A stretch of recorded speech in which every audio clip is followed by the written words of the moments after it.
For a movie, the babysitter, that's just $10. Actually, that really makes other sides too.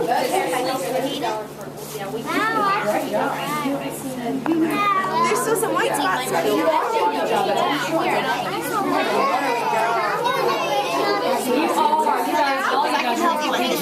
Or whatever you want. No one thing. What do you want me to do? Has a baby. Yeah. You can put your name on it. Cameron, you spell your name today? How do you spell your name? I think it actually is a good idea to switch the What you need? What do you want now? Across the top. Okay.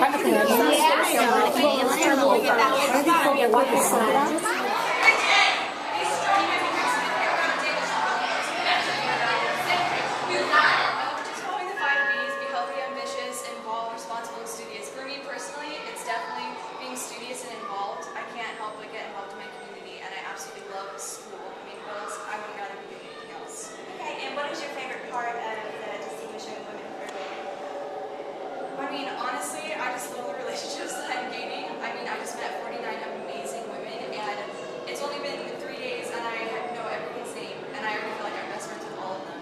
And you've only been for how many days? For 3, I just got in on Sunday. Okay, very good. And what is your favorite part of Mobile? I agree with Val. The Southern hospitality. Everyone offers you food everywhere you go, and I tried an oyster, and I have to say I'm kind of excited for the contest. I'm definitely a competitor. Raw oyster? Yep, raw. Oh, brave soul. What I like most about Woody's song is how inspiring all the people were there. And when I was there, everybody there is extremely ready for what they're doing. They're extremely capable of what they do, and they all love each other so much. And they are always wanting to see the improvements. And so my favorite part was this little boy, and he has extreme, really bad autism, and he doesn't speak, but he doesn't even look in your eyes. And while we were there, this was his first week there, and they were working with him to just try to get the actions to say, you just ask for something. And my favorite part was when the person I was working with was so excited that he just looked in her eyes.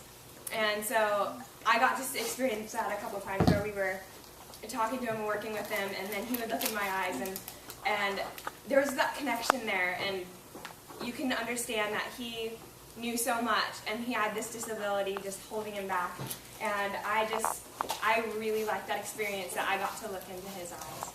But it was so sweet because this little girl, she could speak a few words, and she didn't really say much the whole time, but then we got up to tell her goodbye. Someone else was with me, I don't remember who it was. And we told her bye, and then she grabbed my hand and didn't want me to leave and just held it. It was the sweetest thing. She walked me to the door, and she still didn't want to leave. And it was just really sweet how they really, really, really cared about us. In the same room with Rachel.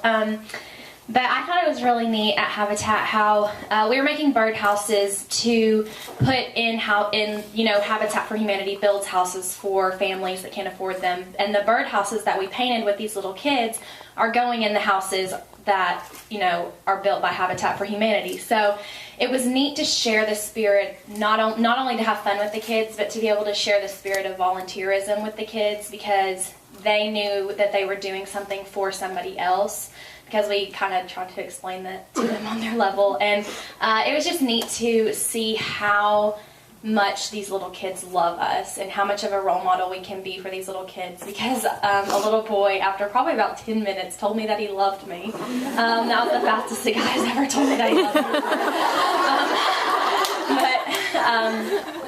I just thought it was really neat, and he was like, and they were all like, we don't want you to go, we want you to stay and have nap time. So it was just really neat to see how much these little kids loved us, and I think that's something that we can really take with us, as we go on, and as we are role models to, more little kids, and see really how much they look up to us.